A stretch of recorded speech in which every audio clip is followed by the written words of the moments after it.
오늘 우리가 함께 묵상할 하나님 말씀은 스바냐 말씀입니다. 이 스바냐를 통해서 하나님의 심판과 회복에 대해서도 말씀해 주고 계십니다. 계속 예언서의 메시지는 동일하게 가고 있습니다. 하나님의 심판의 때가 있고 그걸 통해서 하나님의 회복의 은혜를 허락해 주실 것이다 라고 말씀해 주십니다. 오늘 1장 5절과 6절의 말씀 같이 읽겠습니다. 지붕에서 하늘의 뭇별을 섬기는 자들, 주에게 맹세하고 주를 섬기면서도 밀곰을 두고 맹세하는 자들, 주를 등지고 돌아선 자들, 주를 찾지도 않고 아무것도 엽죽지 않는 자들을 내가 없애버리겠다. 하나님 말씀하시죠. 주에게 맹세하고도 주를 섬기면서도 속으로는 주님을 섬기지 않고 주님을 등지고 주님을 돌아서고 주님을 찾지도 않고 아무것도 엽죽지 않는 자들을 주님이 없애버리시겠다라고 하시고요. 이어지는 12, 13절도 이렇게 말씀하십니다. 같이 읽겠습니다. 그때가 이르면 내가 등불을 켜들고 예루살렘을 뒤지겠다. 마음속으로 주는 복도 내리지 않고 화도 내리지 않는다고 말하는 술찌꺼기 같은 인간들을 찾아서 벌하겠다.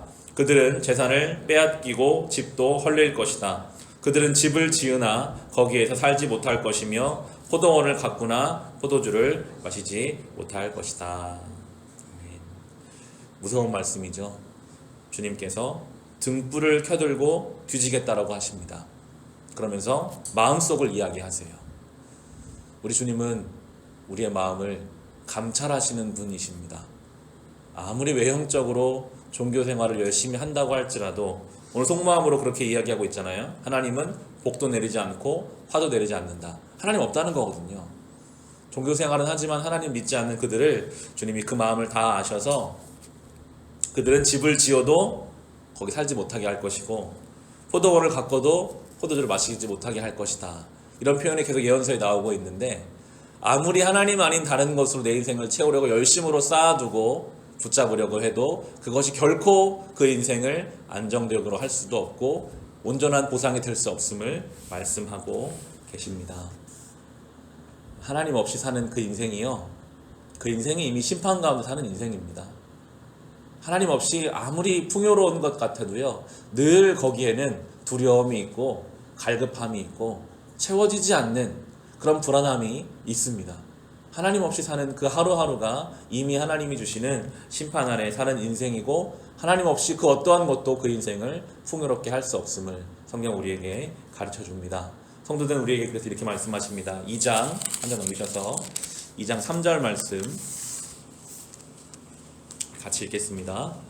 주님의 명령을 따르면서 살아가는 이 땅의 모든 겸손한 사람들아, 너희는 주님을 찾아라. 올바로 살도록 힘쓰고 겸손하게 살도록 애써라. 주님께서 진노하시는 날에 행여 화를 피할 수 있을지도 모른다. 우리에게 말씀하십니다. 세 가지죠. 주님을 찾아라.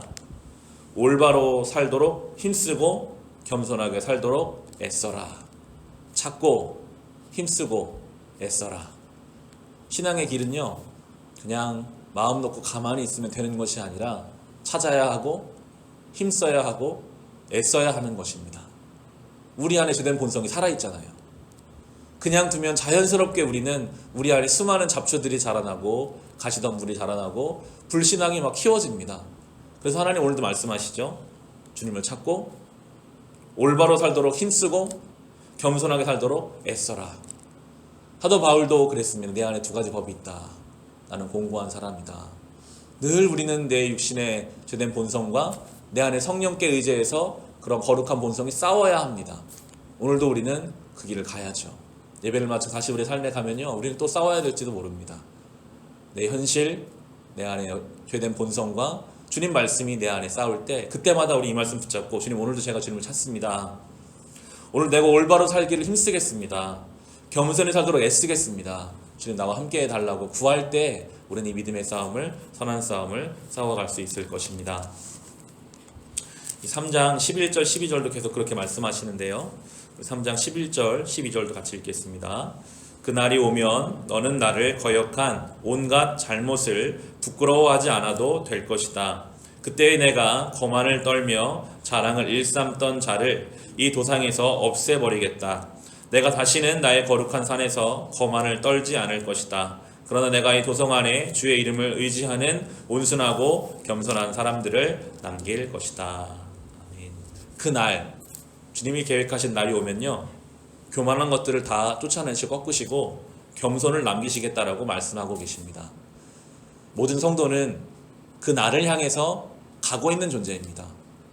하나님이 우리 인생을요, 조금씩 교만을 꺾어가시고요, 우리 안에 겸손만 남기시려고 지금 우리의 삶을 계획하고 이끌어가고 계십니다. 하루하루 우리의 삶 속에서 주님은 교만을 하나하나 내려놓기를 원하세요. 어떠한 일을 통해서 그렇게 우리 교만을 내려놓게 하시기도 하고요. 뭔가 우리의 삶을 통해 우리의 교만을 다 쫓아내시고 그 날이 되면 우리 안에 하나님 앞에 겸손만 남게 하시겠다라고 말씀하십니다. 어쩌면 우리의 신앙 여정은 이게 가장 중요한 주제일지도 모르겠습니다. 예수 앞에서 우리의 교만을 다 내려놓고 겸손히 주님을 의지하게 하는 것, 내 힘으로 하라는 것들을 내려놓고, 그럼 자연스럽게 근심과 걱정 내려놓게 되거든요. 그러면 주님을 겸손히 의지하게 하시는 그 날로 오늘도 우리를 부르고 계십니다. 이어지는 16절, 17절도 같이 읽겠습니다. 그 날이 오면 사람들이 예루살렘에게 말할 것이다. 시온아, 두려워하지 말아라. 힘없이 팔을 늘어뜨리고 있지 말아라. 주 너의 하나님이 너와 함께 계신다. 구원을 베푸실 전능하신 하나님이시다.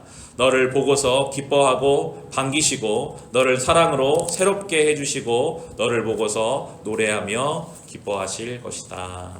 아멘. 그날, 이 심판의 날은 우리를 두렵게 하거나 힘없이 팔을 늘어뜨리게 하는 그런 날이 아니라 우리가 기뻐해야 할 날입니다. 주님이 우리를 사랑하셔서 우리를 사랑으로 인도하시기 때문입니다.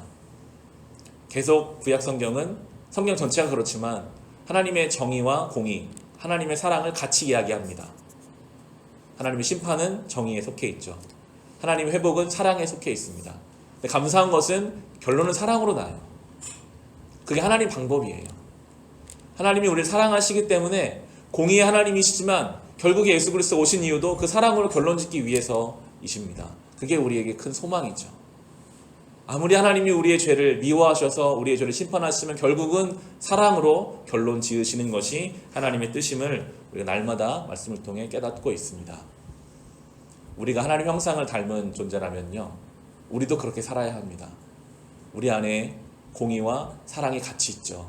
우리 안에 분명히 기준이 있어야 합니다. 그러나 결론은 사랑으로 나야 돼요.